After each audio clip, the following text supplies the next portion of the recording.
주의 말씀 우리가 마태복음 16장에서 보았는데 굉장히 중요한 말씀이 특별히 18절과 19절에 오늘 주신 말씀에 나옵니다.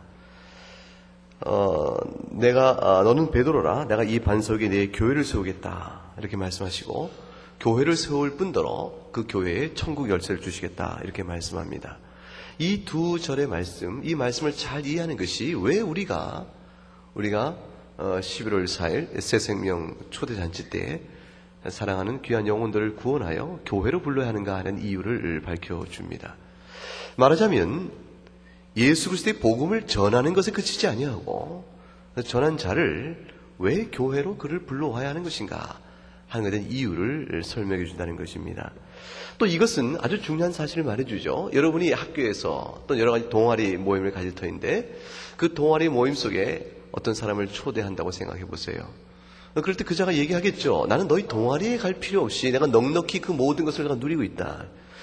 내가 너희 동아리에 가서 얻을 것이 무엇인가? 그럴 때 그것보다 나는 더 잘할 수 있는 방법이 있다라고 말해서 임의로 그 동아리 외에 다른 개인의 필요에 따라 자신의 필요를 채워가거나 아니면 내가 너희 동아리 말고 내가 다른 형식으로 해나가겠다 이렇게 말할 수 있는 그 자유함이 교회로 부르는 데는 인정이 안 된다는 것입니다. 믿는 자가, 예수 그리스도를 믿는 자가 교회에 와야 한다는 것은 이건 필연적인 것이며 강요적인 것이에요. 여기는 예수 그리스도를 믿는 사람이 내가 교회 나오지 않아도 되고 나오면 더욱 좋고 이렇게 얘기할 수 있는 임의적인 자유가 예수 그리스도의 복음과 교회의 상관성 속에는 있지 않다는 사실입니다. 주님께서 교회로 우리를 부르시는 것은 예수 그리스도로 말미암아 구원받는 모든 자를 향한 하나님의 부르심이요 하나님의 명령이요 따라서 신자는 반드시 순종해야 될 계명이요 율법입니다. 교회가 없을 때가 있지요. 역사 속에 교회가 존재하지 않을 때가 있습니다. 기관적으로 존재할 때가 있는 것이에요. 신자가 있는 곳에 하나님께서 보이지 않는 교회로 그를 불러내실 수 있지만 그러나 교회가 기관적으로 이렇게 우리가 보듯이 존재하지 않을 때가 있습니다. 역사 속에 그러한 때에 믿음 안에 있는 사람들은 심각한 영적인 어둠 속에 있으면서 신음하며 주 앞에 속으로 내면적으로 영적으로 주와 교통하고 예배하며 나가는 보이지 않는 교회의 모습을 가질 수가 있게 되어집니다. 그러나 대부분의 역사 속에는 보이는 교회를 하나님이 허락하십니다. 은혜의 수단이요 장치요 기관을 우리에게 주시는 것입니다. 그리고 그 교회를 향하여 우리를 예배로 나오라 하고 부르십니다. 교회가 이 땅에 있다는 것은 어마어마한 사건입니다. 그래서 사람이 세운 것이 아니라 하나님이 세우셨기 때문에 그렇습니다. 즉 이 땅에 있는 기관 가운데서 사람의 필요에 따라서 자신이 정한 바의 목적을 잘 이룰 수 있기 위하여 여러 가지 단체와 기관들을 세워 거기에 가치와 의미를 부여하고 우리가 그것에 충실해야겠다 이런 식의 얘기를 할 수 있겠지만 그 모든 것들과 다른 아주 특별한 기관이 있는데 그것이 교회입니다. 오늘 본문은 교회가 무엇인가? 왜 우리가 복음을 전할 뿐더러 전한 자를 교회로 초청하여 불러와야 하는 것인가 하는 이유를 우리로 하여금 깨닫게 해줍니다. 교회는 오늘 보면 15절과 16절 또 18절 이 부분을 특별히 보게 되면 15, 16절 한번 같이 읽어보죠. 시작. 가라사대 너희는 나를 누구라 하느냐? 시몬 베드로가 대답하여 가로되 주는 그리스도시요 살아계신 하나님의 아들이시니어다. 18절 또 내가 네게 이르노니 너는 베드로라 내가 이 반석 위에 내 교회를 세우리니 음부의 권세가 이기지 못하리라. 교회란 무엇인가? 첫째, 오늘 읽었던 내용 속에서 첫째 알아야 할 내용은 교회는 세우시는 이가 있으니 곧 주님 자신이란 뜻입니다. 교회를 세우시는 이가 있으니 곧 누가 세우신다고요?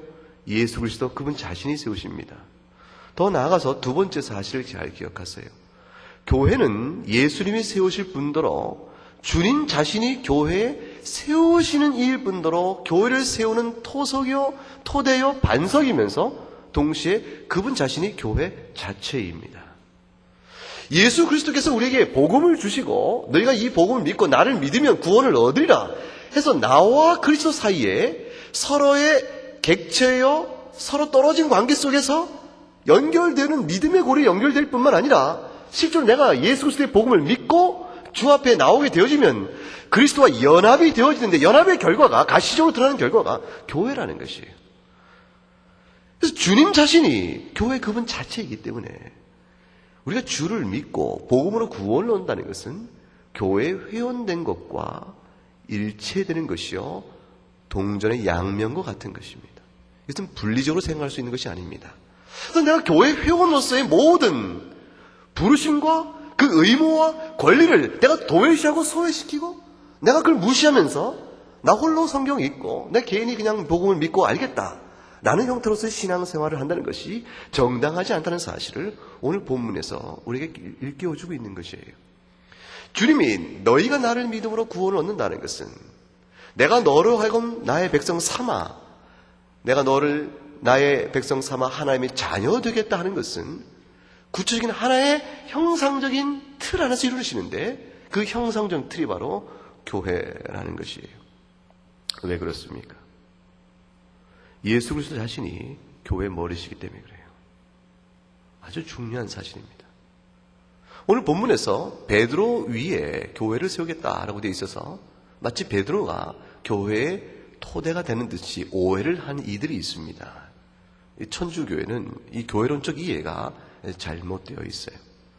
그러나 오늘 읽었던 본문의 말씀의 뜻은 주님 자신이 교회의 토대이요, 교회의 반석이요, 동시에 그분 자신이 교회입니다.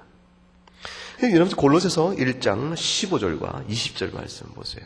15절과 20절 말씀 천천히 한번 읽어보도록 하죠. 시작.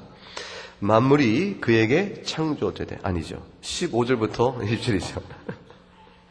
내가 그 부분의 중요 부분만 따왔는데 나는 이 앞에 스탠드 때문에 가려서 성경 본문이 보이질 않아요. 성경을 찾아봐야 돼요. 여러분도 성경 찾아보시죠.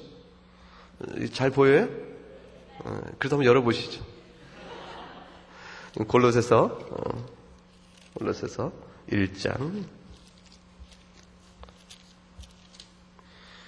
324쪽 오간에 있어요. 15절부터 20절 한번 같이 대략 찾았으면 읽어보도록 하겠습니다. 그는 보이지 아니하시는 하나님의 형상이요 모든 창조물보다 먼저 나신 자니 만물이 그에게 창조되되 하늘과 땅에서 보이는 것들과 보이지 않는 것들과 혹은 보좌들이나 주관들이나 정사들이나 권세들이나 만물이 다 그로 말미암고 그를 위하여 창조되었고 또한 그가 만물보다 먼저 계시고 만물이 그 안에 함께 섰느니라. 그는 몸인 교회의 머리라. 그가 근본이요 죽은 자들 가운데서 먼저 나신 자니 이는 친히 만물의 으뜸이 되려 하심이요 아버지께서는 모든 충만으로 예수 안에 거하게 하시고 그의 십자가의 피로 화평을 이루사 만물 곧 땅에 있는 것들이나 하늘에 있는 것들을 그로 말미암아 자기와 화목해 되기를 기뻐하심이니라. 만물이 예수 그리스도 말미암아 창조가 되었는데, 그렇기 때문에 예수님은 만물보다 먼저 계신 분인데, 그 먼저 계셨다는 말은 피조되어진 만물과는 비교가 안 되는 아주 특별한 우월성을 갖고 계신 분인데, 그 우월성의 내용이 무엇인가 했더니 만물의 근본이라 되어 있어요. 만물의 근본이라 하는 것은 출애굽기 3장에 모세에게 주님께서 이름하시기를 나는 스스로 있는 자라 여호와 하나님이라 하신 이름의 말씀과 같은 뜻이 되어지죠. 모든 존재가 삼라 만상이 영적인 것과 육적인 것과 하늘에 있는 것과 땅에 있는 것과 보이는 것과 보이지 않는 모든 것들이 그로 말미암아 존재하게 되어졌다. 그리 바로 존재 그 자체여 생명 그분 자체시니라. 그분께서 이 땅 위에 교회를 세우셨는데 그 교회가 바로 그분이시니라. 그분 안에서 모든 존재의 생명이 그에게 있으니 하나님께서 그가 나타내 보신 하나님의 신성의 충만함은 오직 그에게서도 비롯되어진다. 골로새에 있는 아주 깊은 말씀이에요. 이 말씀 속에서 명시적으로 말씀하셨습니다. 교회가 주님의 몸이요 주님은 교회의 머리라.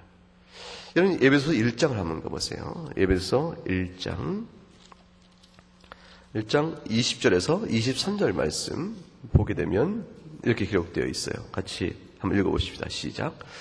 그 능력이 그리스도 안에서 역사하사 죽은 자들 가운데서 다시 살리시고 하늘에서 자기의 오른편에 앉히사 모든 정사와 권세와 능력과 주관하는 자와 이 세상뿐 아니라 오는 세상에 일컫는 모든 이름 위에 뛰어나게 하시고 또 만물을 그 발 아래 복종하게 하시고 그를 만물 위에 교회의 머리로 주셨느니라.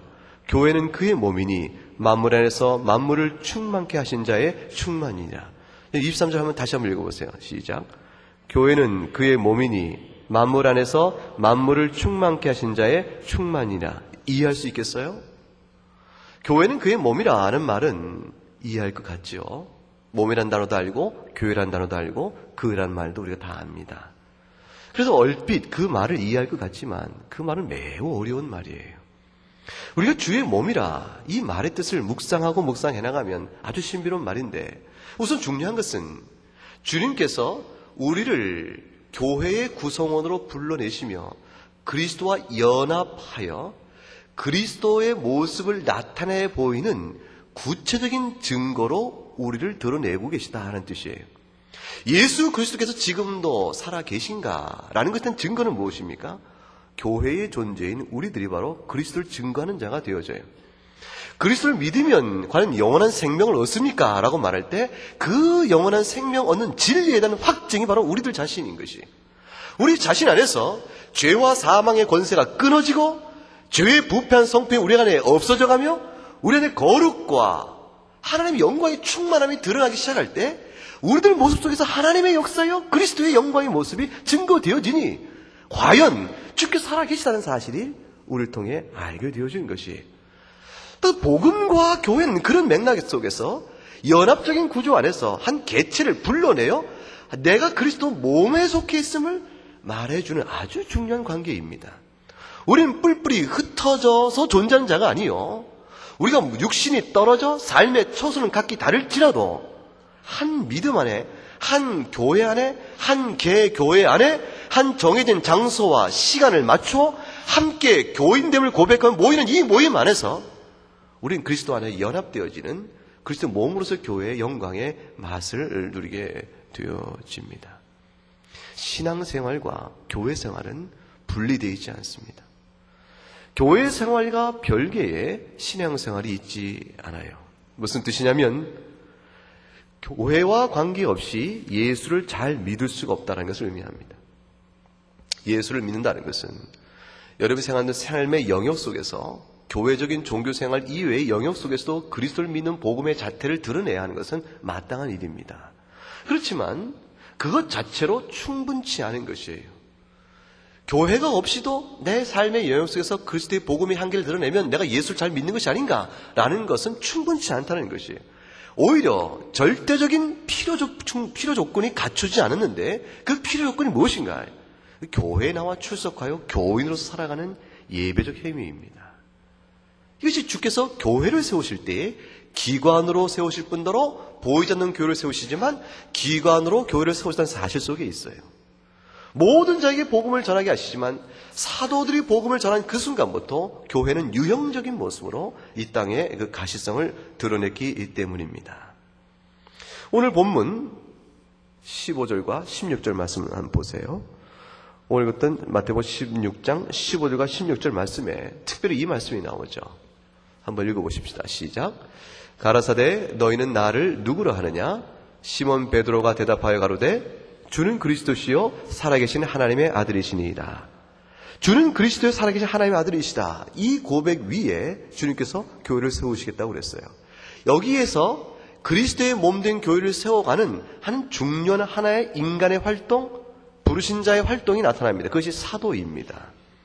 주님께서 자기의 몸된 교회를 세우실 때 어떤 방편과 수단을 통해서 교회를 세워가시는가? 주님이 몸된 교회를 세워가시는 아주 신비로운 영적 사역을 행하실 때 행하시는 눈에 보이는 수단과 방편이 있는데 그것이 사도들의 일이었습니다. 그 사도들의 일이 바로 뭐냐면 바요나 시몬아 네가 복되도다 하신 말씀의 베드로의 신앙 고백 바로 그 자체예요. 베드로가 주는 그리스도요 살아계신 하나님의 아들입니다라고 고백한 것처럼 우리의 복음을 듣고 그 복음을 같이 고백토록 이끌어내는 일, 복음을 전하며 들은 자로 하여금 복음을 깨달아라, 자신의 진정성 안에서 그 복음을 고백토록 하는 일, 이 모든 사역을 통하여 주의 몸된 교회가 세워지는 일들이 이루어져 갑니다. 따라서 베드로 위에 내가 교회를 세우겠다, 반석 위에 교회를 세우겠다는 말의 뜻은 베드로라는 개인의 주체 위에 세운다는 뜻이 아니요, 그가 고백한 고백과 같은 사도적 사역 위에 교회를 세운다는 말이 띄어집니다.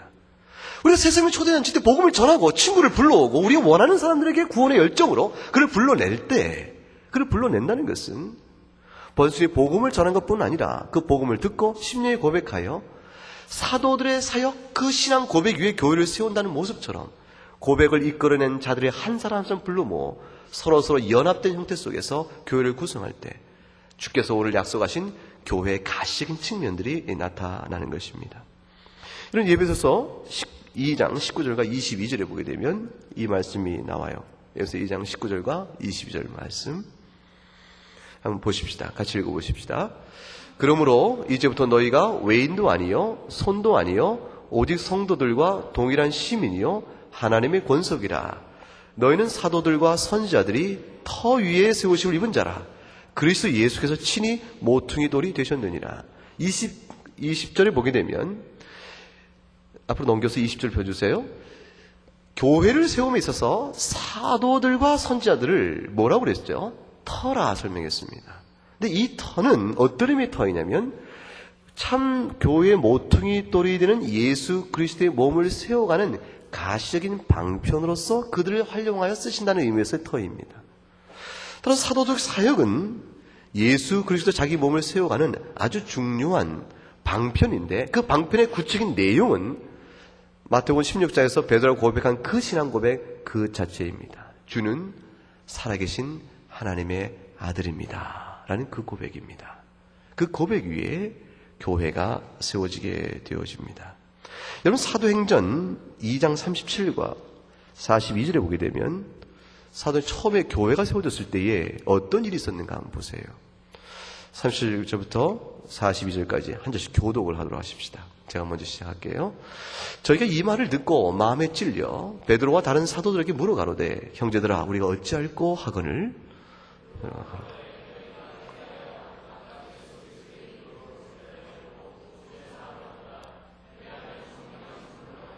이 약속은 너희와 너희 자녀와 모든 먼데 사람 곧 주 우리 하나님이 얼마든지 부르시는 자들에게 하신 것이라 하고,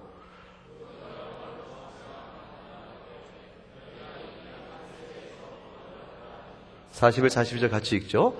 그 말을 받는 사람들은 세례를 받음에 이날의 제자의 수가 3,000이나 더하더라. 저희가 사도의 가르침을 받아 서로 교제하며 떡을 떼며 기도하기를 전혀 힘쓰니라. 41절 40절 주목해 보세요. 교회를 세워질 때에 베드로 사도의 설교를 듣고 3,000명이 회개하는 역사가 나타납니다. 그 회개의 역사는, 회개를 통하여 결국 나타나는 신앙 고백은 무엇이겠어요? 우리는 죄인이요 그리스도 십자가의 보혈로 우리가 주의 자녀가 되게 하십니다. 주님은 살아계신 그리스도요 하나님의 아들이십니다는 그 고백입니다. 따라 41절에 세례받는 자의 수를 날마다 3,000을 더하셨는데 42절에 결국 그 교회가 하는 일이 무엇인가? 뭐라고 되어 있죠? 사도의 가르침을 받았다고 되어 있습니다. 사도의 가르침, 사도의 사역, 그 신앙 고백이 교회의 토대가 되어집니다. 그 토대가 되는 것은 방편적 토대예요. 수단적 토대이죠. 그 방편적이나 수단적 토대가 가능케 하는 실체적인 토대는 무엇이겠어요? 그리스도의 십자가 피입니다. 그 토대 위에서 그들이 복음을 증거하니 그들이 교회를 형성하여 비로소 서로 교제하며 떡을 떼며 성도의 교통이 있음에 서로 합력하여 기도하며 그리스도의 몸된 교회에서의 구성을 이루어 그들이 구원에 이르게 되어지더라. 이렇게 되어지는 것입니다. 복음을 전하고 듣고 믿는다는 것은 이 교회 구성 안에 가입되는 것을 의미합니다. 따라서 교회에는 세상에 없는, 세상의 어떤 기관에도 없는 아주 놀라운 권세가 있어요. 그 권세를 무엇이라고 말씀하냐면 천국 열쇠라고 합니다. 교회에 주신 권세, 그것이 뭐라고요? 천국 열쇠라. 여러분 오늘 읽었던 본문 마태복음 16장 19절 말씀을 보면 이렇게 기록되어 있습니다. 마태복음 16장 19절 말씀 한번 보세요.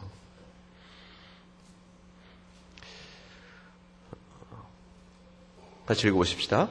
내가 천국 열쇠를 네게 주리니 네가 땅에서 무엇이든지 매면 하늘에서 매일 것이요 네가 땅에서 무엇이든지 풀면 하늘에서 풀리라 하시고 되어 있습니다. 여러분 그렇죠? 천국 열쇠를 주겠다 하겠습니다. 천국 열쇠는 어디에 주겠다고 말씀하셨어요? 교회에 주겠다고 하셨습니다. 근데 이 교회에 준 천국 열쇠가 그 열쇠가 있어야 닫힌 게 열려지고 또 문을 다시 잠글 수가 있으니 교회 주신 권세는 어마어마한 것이었어요. 복음을 듣고 아는 자가 교회 회원으로 가입되어 신앙생활을 교회 통해 배울 때에 비로소 천국에 합당한 자로 쓸 것인가 그렇지 않을 것인가에 대한 모든 결정을 교회의 가르침에 따라서 이루어지게 되는 사실입니다. 여러분, 우리가 천국에 가게 되어지면 나중에 예수님께 재림하면은 마지막 종말의 심판이 있게 되어지잖아요. 그럼 중간 심판할 때 재판장이 예수님이 이렇게 계실 것이고 그 앞에 우리가 쭉 서게 될 것일 텐데 그게 설교될 때 한편은 양이요 한편은 염소요 이렇게 주님이 심판받을 자와 구원받을 자를 구별을 하십니다. 그 구별하실 때에 여러분 기억하세요. 모든 믿는 자를 구별하실 때 교회로 불러내서 구별하세요. 우리 개개인이 먼저 있고 교회를 구성하는 것이 아니고 다시 말하면 군집합이 아니에요. 우리가 모여있으니 모여있다 보니까 이 수를 뭐라 할고 교회라 하자 이렇게 뒤에 이름 붙여진 성질이 아니에요. 교회는 각각 믿는 자가 합치다 보니까 이들을 뭐라 할까 교회라 일컫자 비로소 덧붙여진 이름이 아니고 교회는 교회가 있음에 우리가 그 속에서 한 사람 한 사람 교회 백성으로 확인되어 가는 것이에요. 왜 그렇죠? 교회가 예수 그리스도의 몸인즉 주님이 먼저 있음에 우리가 있는 것이지 우리 각각이 있음에 주님이 비로소 존재하는 것이 아니라 그 말이에요. 예수 그리스도께서 성자 하나님께서 사람이 되시사 우리의 구세주가 되실 때에 그분의 영원한 작정 안에서는 먼저 교회를 세우신 자기 몸이 먼저 있었던 것이죠. 주님이 먼저 계심에 그 외에 연합된 무리들이 택하여 불려 모아진 것이죠. 교회가 먼저요. 비로소 우리가 교회에 속해 있음이 우리 역사 믿음 안에서 확인되고 증거되고 드러날 따름입니다. 따라서 열쇠는 교회에 주신 천국 열쇠는 바로 예수님을 자신을 가리킵니다. 여러분 요한계시록 3장을 한번 보세요. 요한계시록 3장 7절에서 8절 말씀. 계시록 3장 7절과 8절 말씀 보면 그럼 같이 읽어보십시다. 시작.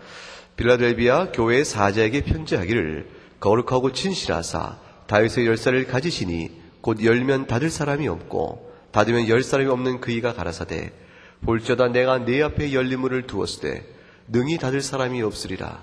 내가 네 행위를 아노니 네가 작은 능력을 가지고도 내 말을 지킴에 내 이름을 배반치 아니하였도다. 주님께서 칭찬하는 일곱 교회 중 일곱 교회 가운데서 주님 칭찬하신 교회가 빌라델비아 교회였어요. 주님이 칭찬하며 이르기를 빌라델비아 교회를 가리켜서 내가 너희에게 열쇠를 두었다 하고 있습니다. 열쇠를 두었던 그 열쇠는 다윗의 열쇠인데 여러분 다윗은 시온성을 살았고 다윗의 거처를 예루살렘 성이라 했으니 시온성과 예루살렘을 열고 닫는 열쇠가 다윗의 열쇠였어요. 예루살렘의 왕이요 이스라엘 왕인 다윗은 곧 시온성과 예루살렘의 성문을 열고 닫는 권세를 가진 왕권을 가진 자였는데 그 다윗이 바로 예수 그리스도를 가리키니 시온성과 예루살렘은 곧 하나님의 나라 천국을 가리키는 것이에요. 따라서 다윗의 열쇠라는 것은 예수 그리스도의 보혈의 피로 말미암아 그와 연합하여 그의 몸된 교회의 회원이 된 자에게 천국에 들어옴이 허락되어진 것을 가르쳐주고 있는 말씀이었습니다. 그러니 교회에 주신 권세가 어떤 것인가를 알 수가 있는 것이죠. 여러분 요한복음 20장 20절 23절에 가게 되면 이 말씀이 나와 있으니 같이 읽어보십시다. 예수께서 또 가라사대 너희에게 평강이 있을지어다. 아버지께서 나를 보내신 것 같이 나도 너희를 보내노라. 이 말씀을 하시고 저희를 향하사 숨을 내쉬며 가라사대 성령을 받으라. 너희가 네 죄든지 사하면 사여질 것이요 네 죄든지 그대로 두면 그대로 있으리라 하시니라. 23절에 너희가 사하면 사여질 것이요 너희가 그 죄를 그대로 두면 그 죄가 그대로 있을 것이라. 이게 너희는 누구를 가리키죠? 예수 그리스도의 제자예요. 그 사도들을 가리킵니다. 사도들 교훈 위에 세워진 교회를 가리키는 것이죠.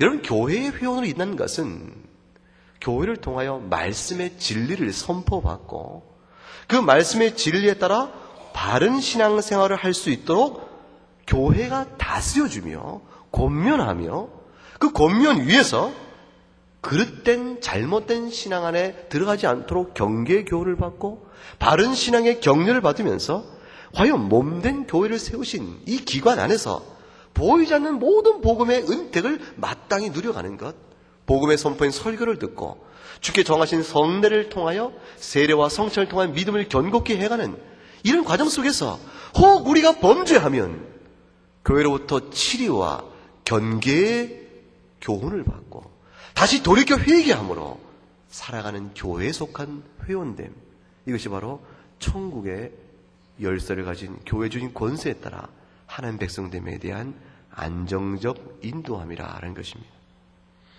주님이 이 사실 때문에 교회를 세우셨어요. 주님이 단지 베드로나 사도들에게 복음을 전하라, 그걸 그친 것이 아니고 그 복음을 전한 이후에 보이는 기관으로 교회를 세우라 명하신 것이었어요. 따라서 새생명 초대잔치는 전도 그 이상의 일을 마음에 두고 나가야 하는 것이에요. 우리가 복음을 전할 뿐더러 예수 잘 믿으세요 라는 것을 그치는 것이 아니고 복음을 전하였은즉 그를 잡아 손을 잃어 교회 회원되게 하는 것이에요. 그것이 바로 그로 하여금 영원한 생명, 천국 열쇠인 예수 그리스도 안에서 복음 안에 합당한 은혜를 누리도록 해나가는 견고한 길이요, 부정할 수 없는 하나님이 정하신 방편이요 수단이기 때문에 그렇습니다. 혹 예수를 믿는다 하지만 교회를 나오지 않는 사람이 주변에 있을 수 있어요. 잘못된 신앙생활입니다. 여러분 가운데서 나는 이제 예수를 잘 믿고 세례도 받았지만 그러나 교회에 나가는 게 피곤하니 내가 스스로 주님을 잘 믿는 개인적 신앙생활을 하겠다, 혹 그러실 수 있을지 몰라요. 잘못된 일입니다. 주님께서 교회를 세우실 때 예수 믿는 모든 사람들을, 눈에 보이지 않는 모든 사람들을 다 그리스도의 품으로 불러내시지만 아주 특별한 경우, 이 세상이 영적으로 어둠 속에 있어서 어둠 가운데 갇혀 있으므로 교회가 가시적으로 기관적으로 세워질 수 없는 그때가 아니면 통상적이며 정상적인 하나님께서 우리를 불러내어 그의 자녀 삼으시는 방편은 믿음의 전도를 통한 교회 백성 되게 함입니다. 새생명 초대잔치는 그 일을 하기 위함입니다. 여러분 주변에서 믿음이 없다 하는 자를 전도하여 교회로 데려온 일뿐만 아니라 믿음이 있다 하나 교회 회원으로서 신앙생활을 게을리하거나 거부하거나 나태한 자를 다시 흔들어 일깨워 교회로 데려와야 합니다. 주께서 피 흘려 값주고 사신 교회, 그 교회 안에 천국 열쇠를 주셨다는 사실을 기억하고 우리 모두 주변의 사람들을 기도하며 주의 도우심 가운데서 그야말로 새 생명 초대여 교회를 통하여 영원한 생명을 함께 누릴 자로 우리가 불러오는 일에 마음을 모아야 하겠습니다. 기도하겠습니다. 하나님 감사합니다. 주의 사랑 가운데서 우리에게 교회를 세우시고 교회의 지체로 우리를 불러 회원되게 하시니 감사합나이다. 우리 가운데 아직 믿음을 고백지 못하여 교회 회원으로 쓰지 못한 자에게 신앙 고백의 열심과 또 회원됨에 대한 그 은택을 사모하는 마음이 있게 하여 주옵시고, 특별히 또 11월 4일 새생명 초대잔치로 저희가 마음을 모아 기도하고 있사오매 우리 주변에 믿음 없는 자에게 믿음을 전하게 하여 주옵시고, 믿음 있으나 교회 생활을 게을리하고 있는 자들에게 흔들어 우리와 함께 가시린 기관의 교회 회원되게 하심으로 인하여 주께서 교회 주신 바 된 천국 열쇠의 그 능력에 따라 하나님의 은혜를 찬미하며 함께 격려받고 믿음 안에 세워져가며 섬기는 아누던 신앙의 도리를 다해가는 저희가 되게 하여 주시옵소서. 그러므로 인하여 우리 가운데 연약하여 실족되는 자가 없이 모두가 견고하게 하나님 나라의 안정한 모습으로 믿음 안에서 구원받는 귀한 역사가 날마다 새롭게 더해지도록 복을 더하여 주시옵소서. 감사를 주님 앞에 드리옵고 예수님 이름으로 기도 올리옵나이다. 아멘.